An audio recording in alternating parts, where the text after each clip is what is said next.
Let me make this really simple. Words matter. They reveal more than most people realize. And sometimes the things a man says to you aren't just careless comments, they're red flags, big ones, the kind that tell you who he really is and what life with him will look like. Today, I'm going to give you 5 specific phrases. If you hear them, don't argue, don't explain, just walk away. When a man looks at you and says, you're too sensitive, I want you to really hear what's happening in that moment. Because what he's not doing is listening. What he's not doing is honoring your feelings. What he's not doing is showing you respect. Instead, he's taking the very thing you're opening up about, your emotions, your vulnerability, and flipping it back on you like it's a problem. That's not love. That's not care. That's dismissal. Now, let me be clear. Sensitivity isn't a weakness. Sensitivity means you feel. It means you notice. It means you care enough to let someone in. That's strength. But when he says you're too sensitive, what he's really saying is, I don't want to deal with what you're bringing up. So I'm going to shut it down before it ever gets off the ground. And that's dangerous because it teaches you over time that your feelings aren't safe to share, that your emotions are somehow wrong. And when you start believing that, you start silencing yourself. Think about it. Relationships are built on communication. If every time you try to communicate, you're told you're too much, eventually you stop talking. And when you stop talking, you disconnect. And when you disconnect, the relationship isn't really a partnership anymore. It's just you trying not to upset someone who refuses to meet you halfway. That's not sustainable. Now, let me ask you, why would someone say that? Why would someone call you too sensitive? Because it's easier than accountability. It's easier than saying, you know what? You're right. I could have handled that better, or I see how that hurt you and I'll work on it. Accountability is hard, but blame shifting, that's quick. And calling you too sensitive is just a quick way to dodge responsibility. And here's the truth. People who love you don't want to silence your feelings. They want to understand them. They may not always agree. They may not always like hearing it, but they don't label you as the problem just for expressing yourself. That label, too sensitive, it's meant to shut the door on the conversation to make you question your own reality. And if you're not careful, you'll start thinking, maybe I am overreacting. Maybe it is me. That's not clarity. That's manipulation. You see, language matters because if someone keeps telling you you're too sensitive, after a while, you don't just doubt your feelings. You doubt your worth. You start adjusting yourself to fit into their comfort zone. And in doing that, you shrink. You lose pieces of who you are just to keep the peace. And no relationship is worth you losing yourself. Here's the difference. The right man will want to know why something bothers you. He'll lean in, not push away. He'll say, tell me more. Help me understand. He won't shame you for feeling. He won't make you feel small. He'll stand in it with you, even when it's messy, because real connection requires empathy. And empathy doesn't sound like you're too sensitive. Empathy sounds like, I didn't realize that hurt you. I'll do better. So the next time you hear that phrase, you're too sensitive, I want you to pause, not to second guess yourself, but to recognize what's really happening. That's not a reflection of you. That's a reflection of him. And it's telling you loud and clear, this is someone who doesn't value your voice. And if he doesn't value your voice now, he's not going to value it later. Don't try to explain it away. Don't try to convince him otherwise. You don't have to debate your own emotions because your emotions are valid. Your sensitivity is strength. And a man who can't see that isn't a man you should stay with. So if he tells you you're too sensitive, walk away. When a man says to you, you'll never find anyone better than me, I want you to stop right there and hear the weight behind those words, because that isn't confidence speaking. That isn't love speaking. That's control. That's fear wrapped in arrogance. And it's meant to trap you in a place where you start to believe your options are limited when the truth is they're not. Think about what's really being said in that moment. He's not celebrating your connection. He's not grateful for the relationship. He's putting himself on a pedestal and daring you to believe you could ever do better. That's not a partner. That's a salesman. And what's he selling? He's selling you the idea that he's the best you'll ever have, so you'd better stay put. And that is manipulation, plain and simple. Now, here's the problem with manipulation like this. It doesn't always sound like manipulation at first. Sometimes it sounds like teasing. Sometimes it sounds like confidence. But if you listen closely, you'll realize it's not said to lift you up. It's said to keep you down, because the message is clear. Without me, you're nothing. And once you start believing that, he's got the control. Real confidence doesn't need to compare. Real love doesn't need to trap. A healthy man doesn't have to remind you he's the best thing that ever happened to you. He shows it by how he treats you. He proves it with consistency, with patience, with kindness. That's what speaks louder than words. But when he has to declare, you'll never find anyone better, that's insecurity trying to disguise itself as strength. Let me be real with you. If someone truly thinks they're the best you'll ever find, they don't feel the need to improve. They don't feel the need to grow. They don't feel the need to check themselves, because in their mind, you're already lucky to have them. And that sets the stage for complacency. That's how relationships die. When one person stops showing up and hides behind pride instead of progress. And here's where it gets even trickier. That phrase can make you start second guessing yourself. You might begin to wonder, what if he's right? What if I don't find anyone better? And once that thought creeps in, it starts shaping your choices. You tolerate more than you should. You stay longer than you should. You accept things you don't deserve, all because someone convinced you that your worth begins and ends with them. But let me tell you this, if a man has to convince you he's the best you'll ever find, he's already showing you he's not.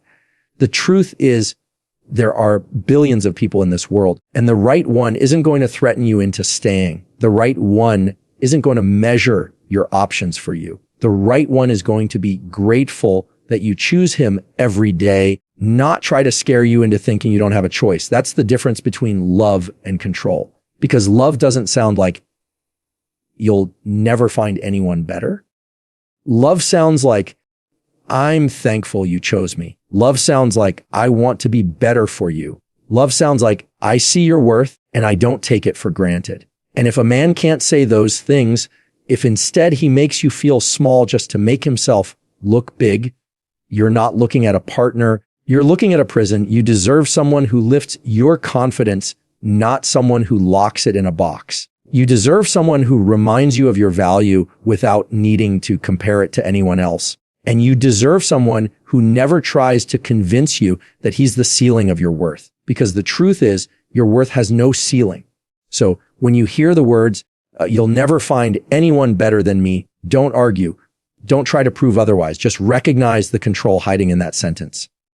Recognize the insecurity that's fueling it. And recognize that it's not your job to fix it, excuse it, or accept it. If he tells you you'll never find anyone better than him, walk away. When a man looks you in the eye and says, I'm only like this because of you, I want you to stop and realize what just happened. He didn't take responsibility for his actions. He didn't own his choices. He put the weight of his behavior on your shoulders. That's not accountability. That's blame. And blame is poison in a relationship. Think about it. Everyone has moments when they're upset, when they raise their voice, when they don't handle things the right way. That's human. But maturity means being able to say, I shouldn't have done that, or that was on me. Because accountability builds trust. It says, you can rely on me to be honest about where I fall short. But when he says, I'm only like this because of you, what he's really saying is, I'm not going to change. I'm going to make you carry the blame instead. And that's a red flag you can't ignore. Here's the trap over time. Those words can make you question yourself. You start replaying situations in your head, wondering if you really did because his anger, his silence, his distance. You begin to tiptoe around him, thinking if you just said it differently or did it differently, maybe he wouldn't act that way. That's not partnership. That's walking on eggshells. And eggshells never make a solid foundation. Blame shifting works like quicksand. The more you fight it, the deeper you sink, because it's designed to distract you from the real issue, his choices. If he lashes out and says, well, I wouldn't have if you hadn't, suddenly the conversation isn't about his outburst anymore. It's about your reaction. And just like that, the spotlight moves off of him and onto you. That's not a conversation. That's a diversion. Now, let's call this what it is, emotional manipulation. Because if he can convince you that you're the reason he behaves poorly, then he doesn't have to look in the mirror. He doesn't have to change. And worse, you begin to feel responsible for fixing him. But here's the truth. His behavior is his choice. Always, you don't cause someone's anger. You don't cause someone's disrespect. They choose it. And if they blame you for it, that's not love. That's control. Let me paint it another way. Imagine two people arguing. One says, I'm upset because you didn't hear me. That's honest. That's expressing a feeling. But if instead he says, I yelled because of you, he's excusing his reaction by turning you into the reason. Do you see the difference? The first one takes ownership of an emotion. The second one dodges responsibility for a behavior. And those are two very different things. Here's the danger. If you accept that narrative long enough, you begin to internalize it. You start carrying guilt that doesn't belong to you. And that guilt can keep you tied to a man who refuses to grow because you think leaving means abandoning him. But you're not abandoning him. You're stepping away from a cycle that was never yours to fix. A healthy man doesn't tell you he's like this because of you. A healthy man says, I'm sorry, that was on me. He says, I got it wrong. I'll do better. He separates your actions from his reactions because he knows the difference. That's accountability. That's respect. And that's what real partnership sounds like. So when he tells you, I'm only like this because of you, don't argue. Don't start defending yourself. Because the moment you go down that road, you've already accepted the blame he handed you. Instead, see it for what it is, a refusal to own up to his choices. And if he refuses accountability now, he won't suddenly start taking it later. If he tells you he's only like this because of you, walk away. When a man says, nobody else would put up with you, I want you to hear exactly what's being said. That's not a joke. That's not tough love. That's an attack on your self-worth. Because what he's really telling you is that you should feel lucky just to have him. That no one else would see you as valuable, that you're somehow too much, too flawed, too difficult. And if you believe that you'll stay in a place you were never meant to stay, here's the thing, words like that don't come from love. Love builds. Love lifts you up when the world tries to tear you down. But when someone tells you that nobody else would put up with you, that's not lifting you. It's shrinking you. It's designed to make you think your options are limited, that you don't deserve better, and that leaving would mean no one else would ever want you. That's not truth. That's control. And control like that doesn't show up all at once. It's usually planted little by little. Maybe it starts as a passing comment, something said in frustration, something you brush off. But then it happens again and again. And before long, it becomes the background noise of your relationship. And the more you hear it, the more it starts to sound believable because repetition is powerful. If someone repeats a lie often enough, it can start to feel like fact, even when deep down you know it isn't. The danger is that once those words sink in, they can shape the way you see yourself. You begin to filter your worth through his voice. Instead of asking, am I being treated well? You start asking, am I really hard to love? Instead of thinking about what you need, you start worrying about how to keep him happy because you've been told he's the only one who would ever put up with you. That's not love. That's erasing who you are. Let me tell you something important. You are not too much. You are not unlovable. You are not someone that only one person on this planet could ever tolerate. Those are lies spoken by someone who wants to keep you small so they can feel big. Because when someone uses that line, nobody else would put up with you. What they're really saying is, I don't want you to realize you deserve more than this. A healthy man will never make you question whether you're lovable. He won't weaponize your imperfections or use them against you. Because guess what? We all have flaws. We all have quirks. We all have things that make us challenging at times. But in a healthy relationship, those things aren't ammunition. They're just part of being human. And someone who truly loves you doesn't make you feel like a burden because of them. They accept them. They accept you. Here's what's also true. The right person will never make you believe you're lucky just because they tolerate you. The right person will make you feel grateful because they see you, they value you, they cherish you, and you'll feel the same way about them. That's mutual. That's respect. That's love. Tolerating isn't the bar. Respecting, appreciating, growing together, that's the bar. So when a man throws that line at you, nobody else would put up with you. Don't waste your energy trying to prove him wrong. Don't list all the ways you bring value, because the moment you start defending yourself, you've already accepted the false frame he set up, and you don't need to. Your worth isn't up for debate. Instead, I want you to recognize it for what it is, a tactic, a way to chip away at your confidence so you don't see your choices clearly. And if someone's goal is to strip away your confidence just to keep you around, that's not someone you need in your life. Because the right partner won't try to make you believe you're hard to love. They'll do the opposite. They'll remind you every day why you're easy to love. So if he tells you nobody else would put up with you, walk away.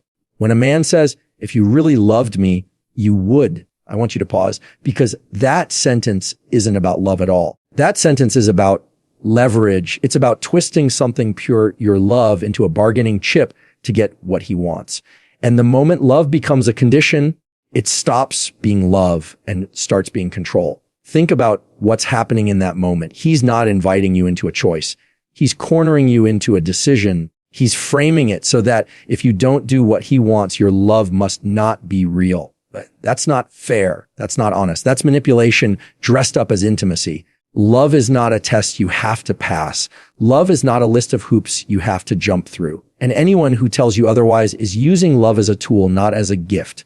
Because real love doesn't sound like, if you loved me, you'd prove it. Real love sounds like, I know you love me and I trust you to choose what's right. Do you feel the difference? One is freedom. The other is a trap. Here's the danger of that phrase. It makes you start questioning yourself instead of questioning him. You think, maybe he's right. Maybe if I don't give in, I'm not showing love. And once that thought takes root, it becomes harder and harder to draw boundaries, because suddenly every time you try to say no, you feel guilty. You feel like you're failing him. You feel like you're failing the relationship, but love doesn't punish you for saying no. Love respects boundaries even when it doesn't always agree with them. And that's what makes this phrase so destructive. It makes you believe that sacrifice equals proof. But sacrifice without choice isn't love, it's pressure. And pressure leads to resentment. Because deep down, you know you didn't choose freely, you were cornered into compliance. And when love starts to feel like pressure, it loses its safety. Think about it. If love always comes with strings attached, is it really love? Or is it just a transaction? Because what he's really saying with that line is, your love is only valid if it benefits me. That's not partnership. That's a deal with uneven terms. And in a deal like that, you'll always be the one paying more. The right man doesn't demand proof of your love through conditions. He doesn't say, if you loved me, you would change this, give me that, forgive this, ignore that. He doesn't turn your love into leverage. Instead, he appreciates the ways you already show it through your time, your presence, your care, your patience. And he gives that same energy back to you. That's balance. That's healthy. That's real. And let me be clear, there's a big difference between expressing a need and weaponizing love. A man can say, I need more quality time with you. And that's honest communication. But when he says, if you loved me, you'd spend more time with me, that's no longer about the need. It's about guilt. And guilt is a terrible motivator for love, because guilt may make you stay, but it will never make you feel safe. So when you hear that phrase, don't argue with it. Don't get pulled into proving your love by bending past your boundaries, because that's exactly what it's designed to do, to push you into defending something that doesn't need defending. Your love is not up for negotiation. It's not a tool. It's not a bargaining chip. It's a gift you choose to give. And if a man can't accept it without conditions, then he's not ready for the kind of love you have to offer. If he tells you, if you really loved me, you would walk away. Let me leave you with this. Words aren't just words.